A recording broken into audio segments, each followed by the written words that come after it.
Welcome back, everyone. Today we're going to be showing you how to use GarageBand as a practice tool.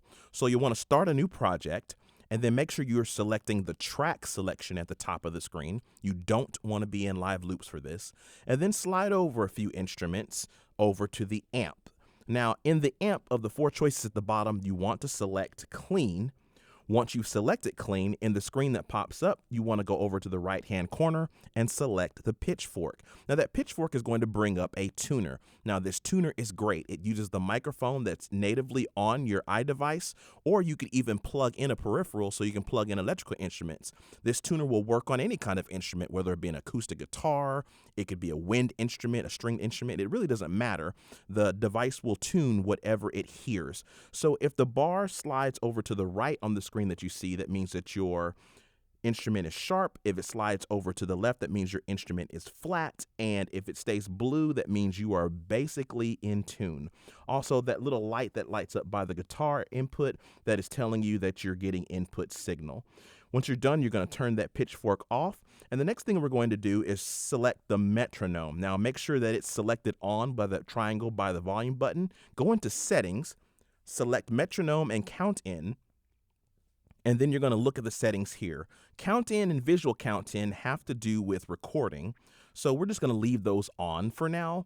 But if you've ever wondered when you record, that's how you turn that setting on and off.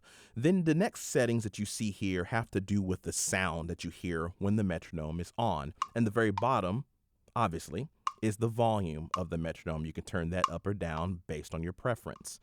So the four different sounds you have is a click. You have a wood block, you've heard that before. You have a hi-hat, which is more of a drum set sound, and a rim shot that is more reminiscent of marching band. And you could also turn a sound off if you so chose. I'm not really sure why you'd do that, but you can.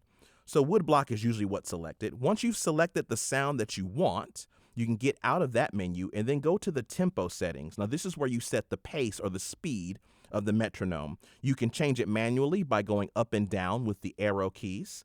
And the cool thing about GarageBand is if you're not entirely sure of a particular number or metronome marking that you want to set to, you can tap the tempo with your finger, and GarageBand is smart enough to determine the approximate tempo that you're tapping. So what you can do is after about 3 or 4 taps, GarageBand determines what the tempo is, and then you can fine tune and make adjustments with the arrow keys. Once you're done with that, simply press play, or get out of settings first, press play, and your metronome will play for as long as you have play selected on the GarageBand. And that's it, folks. There you have it. Some practical ways to use your iDevice and GarageBand as a practice tool. Now, if you found this video helpful, then please like and subscribe if you haven't already. Leave a comment below and share with someone you know. It truly helps out a lot. Thanks, and we'll see you next time.